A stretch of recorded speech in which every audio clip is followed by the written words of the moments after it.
A few weeks ago, we checked out the ASRock X870E Taichi Lite. Now we've got the chunkier version, the X870E Taichi. But what you're about to find out is there's not that much difference between them. Is it worth the extra $50 for the fat version?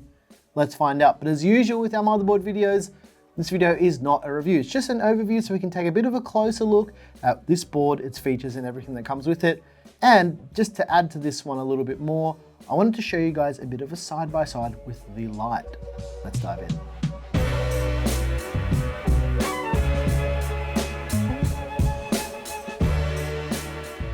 All right, here it is, ladies and gents, the ASRock X870E Taichi. Let's get that motherboard out of the way and take a bit of a closer look at everything that comes with this board.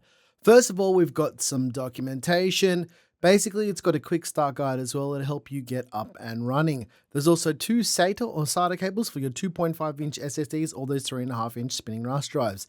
There's 3 thermal probes. These will allow you to tune the system fans based on the temperature in certain sections of your system. There's also this little ASRock Taichi keycap. If you're into custom keyboards, you can switch out one of the keys on your keyboard with this one right here. There's also this little ASRock badge. As you know, this gives you extra free performance. Well, not really. There's also a 3-way 5-volt addressable RGB splitter cable. And lastly, there's the Wi-Fi 7 antenna for the built-in Bluetooth and the Wi-Fi 7. But let's unsheath the X870E Taichi and take a bit of a closer look at what makes this board tick. Along the bottom edge of the board, we have the front panel audio header. There's a 4-pin 12-volt RGB header, a 3-pin 5-volt addressable RGB header. We then have the 3 headers for those 3 included thermal probes. There's 2 USB 2.0 ports. This is now typically used for RGB controllers and liquid coolers and that kind of stuff, and for any legacy devices. There's 4 PWM fan headers for your fans. There's a USB 3.2 Type A header. This is a 10 gig header. There's a clear CMOS header. And then there is the front panel header for all your lights and all your switches to let you know your system's up and running and to turn your system on. Along the right-hand edge of the board, we've got 6 SATA or SATA ports for your 2.5-inch SSDs or those 3.5-inch spinning RAS drives. There's also a USB Type-C front panel header. There's another USB Type-A front panel header. There's also the 24-pin power connector to send juice to your brand new X870E Taichi. There's 2 more 3-pin 5-volt addressable RGB headers. There's an integrated reset button, a power button, and a postcode debug LED screen. On the top edge of the board, we've got 3 more PWM fan headers, and towards the top left-hand side of the board, we have 2 EPS power connectors to send juice to your brand new CPU. Finally, hiding underneath the CPU socket next to the RAM is another PWM fan header. For PCIe slot configuration, the top slot is a PCIe Gen 5 by 16 slot, and the bottom slot is a PCIe Gen 5 by 8 slot.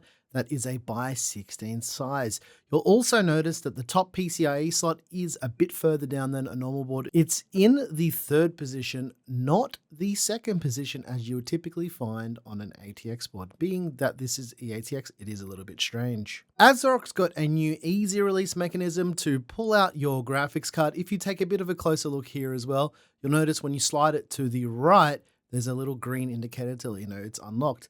For the VRM layout, we've got a 24 plus 2 plus 1 phase VRM setup with 110 amp Dr. Moss smart power stages. As you can see, the Taichi has massive heat sinks, and these 2 heat sinks along the IO cover and along the top edge of the board are connected with a heat pipe at the back of the heat sink.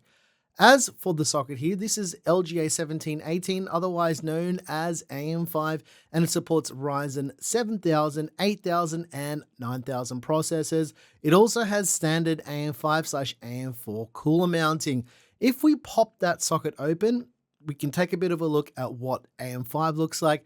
We do this because if you've never seen what the socket looks like, or if you're looking to build a new PC and you've never seen a socket before, this just lets you know what one looks like. If we flip the board over, you'll see it's got a back plate that covers most of the back side of the motherboard.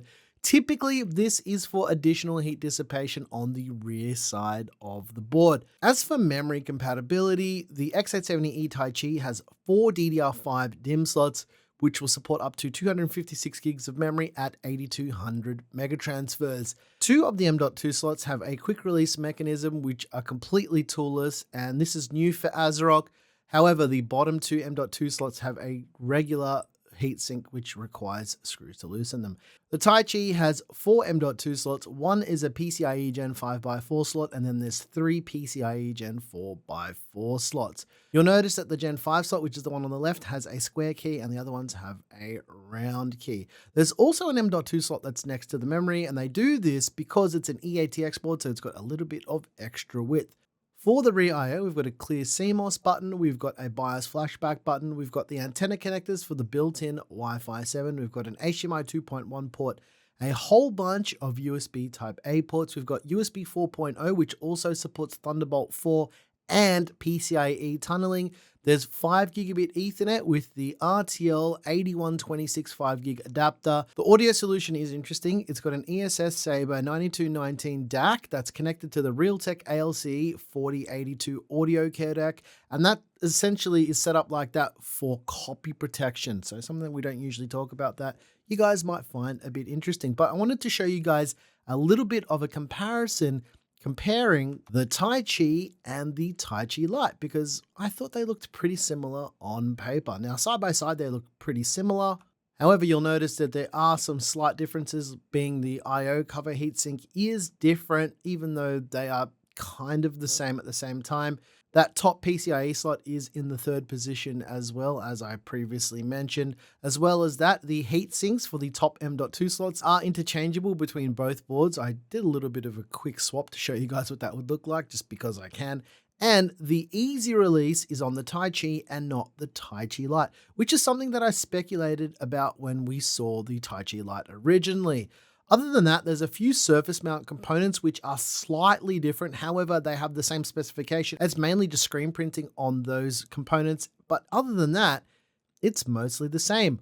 On the backside, the major difference here is the backplate that we showed a little bit earlier, but it's the same motherboard. Rear I/O is also exactly the same. There's no difference here whatsoever. In fact, the backplate is exactly the same as well. It doesn't even say that it's the Taichi Lite at all.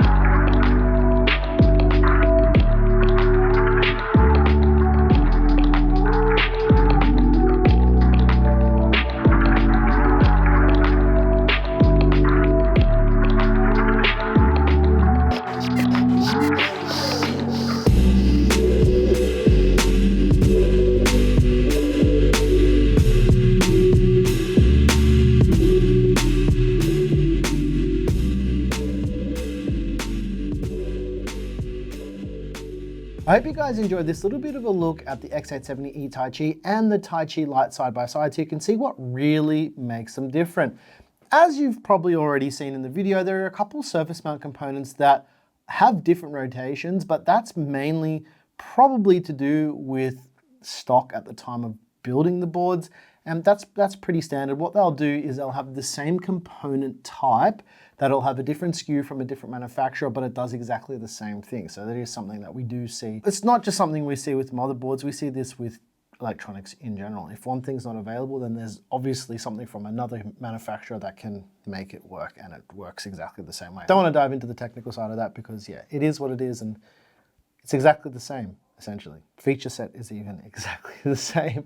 Right, if you're interested, as I mentioned, this is $50 more than the Taichi Lite. This one here is going for $450 or around about 820 Aussie dollars at the time of filming this video. Let us know what you think about the X870E Taichi and the Taichi Lite, and do you think this one here with its chunkier heat sinks and whatnot and the release clip, do you think it's worth the extra $50? Let us know down below.